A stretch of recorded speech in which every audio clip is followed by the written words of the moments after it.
Assalamu alaikum guys, welcome back to my video. So today I'm going to prove you the timing of iftar from Quran.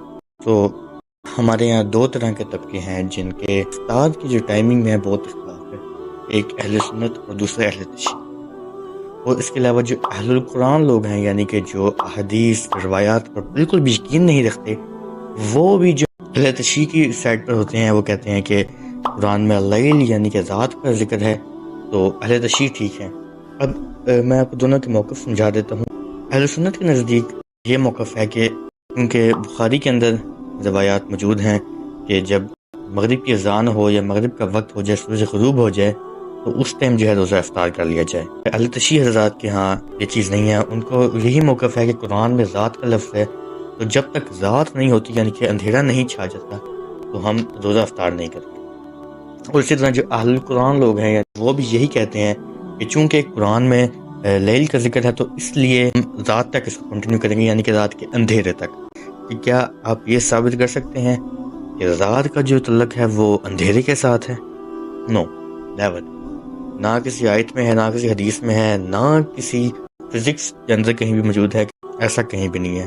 Antarctica جیسے علاقوں میں جہاں پر دن اور رات ہوتے ہیں، وہاں پر رات میں بھی جو ہے سورج طلوع ہوتا ہے، رات میں بھی سورج کی روشنی ہوتی ہے، لیکن اس کو ہم رات ہی کنسیڈر کرتے ہیں، اس کو ہم ڈے ٹائم نہیں کنسیڈر کرتے، اسے نائٹ ہی کنسیڈر کیا جاتا ہے۔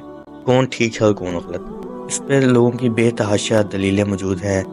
چونکہ قرآن جو ہے وہ لیل کا ذکر کرتا ہے، رات کا، تو اس لیے اہل تشیع کا جو پلڑا ہے وہ بھاری ہو جاتا ہے۔ اہل القرآن لوگوں کا پلڑا بھاری ہو جائے، وہ اذان کے جو ہے 15-20 منٹ بعد روزہ افطار کیا جائے۔ تو لیکن اہل سنت کے اندر یہ ہے کہ اذان ہونے سے پہلے یعنی کہ غروب ہو جائے اس ٹائم روزہ افطار کر لیا جائے، اور اس کے بعد جو ہے اذان دی جائے۔ اس کے اندر جو غروب آفتاب والے لوگ ہیں وہ ٹھیک ہے۔ یہ نہیں کہ میں اہل سنت کو سپورٹ کرتا ہوں، ان کو ڈیفینڈ کر رہا ہوں، نہیں، ایسا بالکل بھی نہیں ہے۔ ہاں، جو بات اس کی ٹھیک ہے میں اس پہ، اہل تشیع نے اور اہل قرآن لوگوں نے ہمیں قرآن سے دلیل دی ہے تو ہم قرآن سے ہی ان کو جواب دیں گے۔ دیکھیں قرآن میں جو آیت وہ دیتے ہیں سورہ بقرہ کی آیت نمبر 187، جس میں وہ کہتے ہیں کہ لیل کا ذکر ہے، رات کا ذکر ہے۔ جی بالکل ٹھیک بات ہے، لیکن اس کے لیے آپ کو ایک بیسک چیز جو ہے وہ سمجھنی ہوگی۔ رات سے مراد اندھیرا نہیں ہے، رات سے مراد صرف رات ہے۔ اور رات کیا ہوتی ہے؟ ڈیٹ جو ہے نا، ڈے ٹائم والا ڈے نہیں، ڈے 24 آورس کو دو حصوں میں تقسیم کیا گیا ہے، ایک نائٹ اور ایک ڈے۔ ڈے اور نائٹ میں اب ہم نے اس کو سیپریٹ کیسے کرنا ہے؟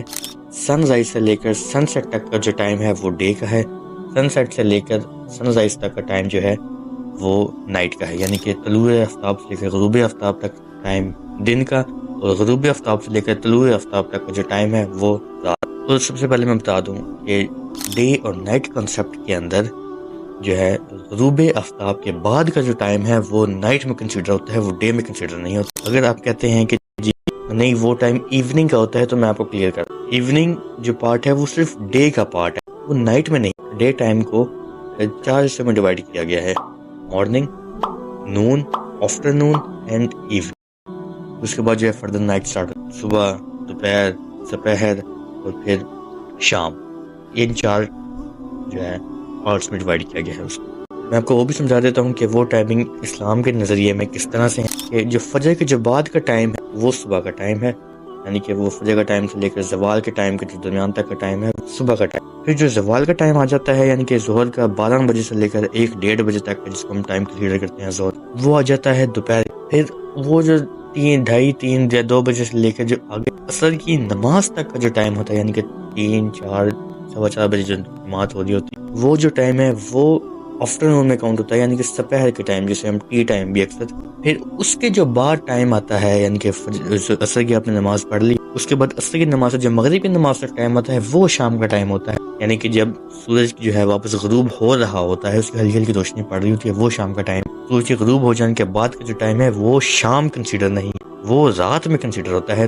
جو قرآن میں اب ہم واپس آتے ہیں کہ قرآن کہہ رہا ہے کہ رات تک جو ہے روزے کو پورا، تو اس کا یہی مطلب ہے کہ جیسے ہی سورج غروب تو آپ روزہ افطار کر سکتے ہیں۔ پھر آپ کے اوپر ڈیپینڈ کرتا ہے کہ اب میں یہ نہیں کہتا کہ وہ لوگ غلط، میں اس بیسک چیز کہتا ہوں کہ اس کی جو تحقیق کہتی ہے وہ چیز ٹھیک ہے، لیکن اس کیس کے اوپر اب یہ نہ کہیں کہ جی فلاں کا روزہ باطل ہو رہا ہے، فلاں کا روزہ باطل ہو رہا ہے۔ میں کل سے دیکھ رہا ہوں اس پہ لوگوں کی بحث ہی بحث چل رہی ہے، اہل تشیع حضرات، اہل قرآن لوگ اس پہ بڑھ چڑھ کے بول رہے ہیں کہ جی ان کا جو ہے روایت پرستوں کا اور بخاری والوں کا ان کا تو روزہ بھی باطل ہو جاتا ہے. تو اہل سنت جو لوگ ہیں جو صحیح البخاری کو جو ہے کنسیڈر کرتے ہیں وہ لوگ بھی تو یہ کہہ سکتے ہیں آپ کو کہ آپ کا روزہ مقروء ہو رہا ہے کہ آپ روزہ دیر سے کھول رہے ہیں. اس لیے جو ہے ان چیزوں سے اب باہر اینڈ میں یہی کہہ رہا ہوں کہ کسی بندے کی تحقیق یہی کہتی ہے کہ غروب آفتاب کے بعد روزہ کھولنا ٹھیک ہے، اس کے بعد کھول لیں. کسی بندے کی تحقیق یہ کہتی ہے کہ نہیں اندھیرا ہو جائے میں تب کھول لوں، وہ اس کے لیے ٹھیک ہے، کیونکہ انما الاعمال بالنیات، ہمارا کا دار و مدار نیتوں پر ہے.